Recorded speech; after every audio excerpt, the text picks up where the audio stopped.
and welcome back to Wounded on Sixes. Today we're going to be going over a 1,000-point list I'm thinking about bringing to an upcoming Teams Doubles tournament. Teams Doubles is a tournament where you have two players on a team that build a 1,000-point list of any army that they want. They bring both armies to the game and they share strategy, a turn, and CP resources throughout the game, and they play another team with two 1,000-point armies. Those armies do not have to be allied. They do not have to be in the same super faction. So you can have Imperium and Chaos. You can have Xenos and Imperium. It does not matter as long as the list that you build is legal in your particular codex. So you can even bring allies in that are allowed in your particular codex if you'd like. So that's essentially how Teams Doubles works. It's a little bit different format, but it's a lot of fun. And we have a tournament coming up. So this is a list that I'm thinking about bringing with my friend. So first off, let's start with what the list is. It's a Tau Retaliation Cadre list, as you can see from all the crisis suits. We're going to start off here with Commander Farsight and a unit of Starsight. Those Starsights are going to have burst cannons, and you're probably saying burst cannons over flamers. Yes, I'm going to give you a couple of reasons why. First of all, when you have 6 flamers, the average is 18 shots. With the burst cannons, it's 24 all the time. Second, because we're bringing Farsight and not another commander where we can bring, an extra 4 flamers, where if you're talking about 10d6, you're now talking on average 30 shots, I kind of prefer the burst cannons. Also, they get a better strength, and with Farsight leading them, that means we're going to be wounding better on tougher and tougher units than we ever could with the flamers. Third, the Overwatch stratagem, when you're sharing CP with another player, isn't the most effective strategy to use, and chances are we're not going to be overwatching a lot, seeing how we have 2 teams sharing 1 command point a turn. So that makes low probability stratagems like Overwatch less likely to be used. So we're not going to bring the flamers because we're really not going to spend the Overwatch. We're going to really be hurting for CP, and Overwatch is just not the kind of stratagem that I think has enough effectiveness in a Teams Doubles tournament that we're going to be looking to do that. So again, it does have some utility, but I really like the burst cannons, like I said, for all those other reasons as well. Farsight's fantastic. This unit's great against an infantry unit. The burst cannons can mop them up pretty good, and then whatever's left can get charged by Farsight and his Dawnblade, and he can mop them up pretty well. Moving over here, we have a unit of Sunforge crisis suits with a Cold Star commander with quad fusion. This is the build that I always like to bring them in. They're really fast. They have assault. They're probably the best precision anti-tank, I think, in the game. I mean, you can put them anywhere. In full RetCad range, they're going to be strength 10, -5, so most vehicles are not even going to get a save. And they get to re-roll the wound roll and damage roll against monsters and vehicles. There's just so much that you can do with these. This unit, they're really great for infiltrating or rapid ingress, and then running over with the Cold Star to get them into range of something, or awesome shortened blade target where the only thing they don't get is the melter range now. So it's pretty good since they changed the bonded heroes to give you the extra AP at 9 inches rather than 6 inches, which is pretty good. But yeah, no, the Sunforge are a great anti-tank. It's the really only dedicated anti-tank that we're taking here. But again, this is team doubles, so we'll go over kind of things that I think that my partner should build into his list with this kind of list. But yeah, this is great. The best anti-tank that I think we can bring in a Retaliation Cadre list for 1,000 points. Moving over here, we have a unit of Fire Knives with Plasma. The Plasmas are really good. They're great elite infantry killers. I'm talking your Terminators, I'm talking your Scorpack Destroyers, your Necron Wraiths, your Hearthguard. There's so many 3 wound mounted units out there and things like that. These guys just melt them. Strength 9, -4, 3 damage in the Bonded Heroes Retaliation Cadre range. We got the Enforcer, he's going to have 2 of the plasma and then a cyclic and a burst. The cyclic and the burst are going to give him 7 extra shots between the 3 guns, which I think is good, because the one thing I don't like about the plasma is you basically, if you bring the quad plasma, you only get 10 shots, just like the fusion, and the plasma is not as good as the fusion.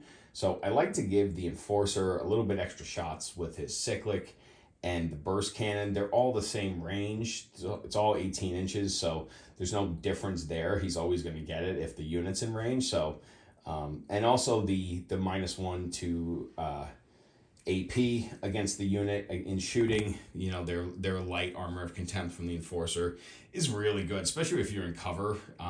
Again, they got to get the AP up really high to get you to save on anything worse than a 3. Next up, we got the last but not least, the 4th Crisis Suits, a Fire Knife team. This is the one with missiles and the Enforcer with quad missiles, 20 shots, strength 8, -2, 2 damage in Bonded Hero Retaliation Cadre range. Awesome. I mean, just wrecks. And both Fire Knives have full rerolls against units at full strength, reroll 1s against units below half strength. Their hit roll cannot be modified, so they're like just always hitting on 4s or 3s, depending on if they're guided. They're just really, really good. The missiles, it's a lot of shots, and the 2 damage really hurts units. I mean, they're just great marine killers. They're also good against anything with a feel no pain, because now they have to roll 2 dice for each wound instead of 1. And they're just not getting away with as much damage as they normally would. So that's why I love the 2 damage as well. And again, in the Enforcers, I think people sleep on them. They really help to keep your unit alive. The Cold Stars are great. They have a little bit better weapon loadout with the high output burst, and they're quicker, sure. But they're not as tanky, and when you don't have the shield drones, I think, or the shield generators to give you the invul, the Enforcers are kind of key to keeping these units alive. Filling out the list, we have 2 units of stealth suits. Stealth suits are really good. They're basically our main guiding units in the list here. They're going to give us rerolls to 1s to hit and wound, and they're going to help us to ignore cover because they're going to have a marker drone each. And the way that I build out my crisis teams is there are 3 shield drones. So a shield drone with each one in the unit, and then 2 will have gun drones, and 1 will have a marker drone. And the reason that is that I want to be able to ignore cover as much as possible. So as you can see, we have 4 units of crisis, but only 2 of these here. So one of these units of crisis is most likely going to be guiding in another unit of crisis, and I want them to also be able to ignore cover. Ignore cover is the way to up your win percentage if you're playing TAL out there. If you're having trouble winning games, make sure you're maximizing the amount of ignores cover. It will add win percentage points to your game, guaranteed, because ignoring cover in 10th edition is really key when you're an AP army and we need to get this damage in. Now, if I'm playing with a partner and building this list out, the things that I'm going to want to do is look at my list and what does my list do well.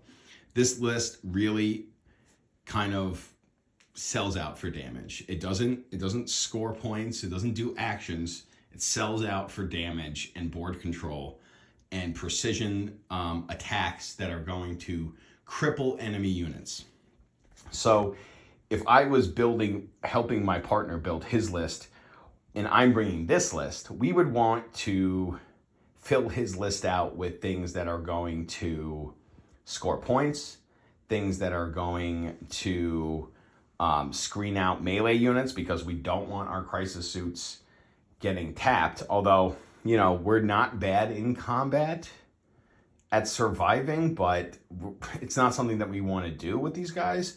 So I would definitely want to have my opponent build a list where he can maybe screen out my crisis suits, or he can handle some of the melee and also some of the scoring, while I handle some of the board control and the damage output. And, you know, that's the way to build kind of a balanced list in 2,000 points doubles. Now you can, my opponent could bring Tau and bring all the Tau scoring units if he wanted to. But I like to, in my doubles brain storming, is I like to combine two armies that like are good at one thing but not good at what the other army is good at, and then you get like a solid force. We've done Tau and Orcs in that kind of fashion, and maybe I'll put a poll up on the community page for the community to vote on what combination of army based on what we have available to us you think that we should put together. But like I said, teams doubles is a lot of fun, and we're gonna have more videos coming out of more of the 1,000-point armies.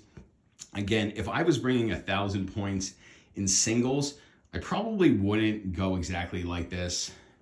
Maybe I'd add like a strike team just to have like a battle line unit, or maybe a unit of Pathfinders and like a cheap Kroot or Vespid unit, just to have a little bit more scoring, a little bit more presence. These guys are going to want to be shooting and guiding. They're not going to want to be stopping to do actions. So if you're bringing 1,000 point list, even in Retaliation Cadre, maybe drop one of the Crisis teams, bring in, maybe a strike team and some Vespid, just to kind of, round the list out and be able to score with it. So let me know what you think about this 1,000-point list. Let me know what you would build, or what you would probably pair with this army if you were building a 1,000-point list to complement this. And go ahead and like the video. And if you haven't, please subscribe. We're trying to get to 500 subscribers. We're getting there quick. I want to thank everybody for watching. And please come back for more Wounded on Sixes.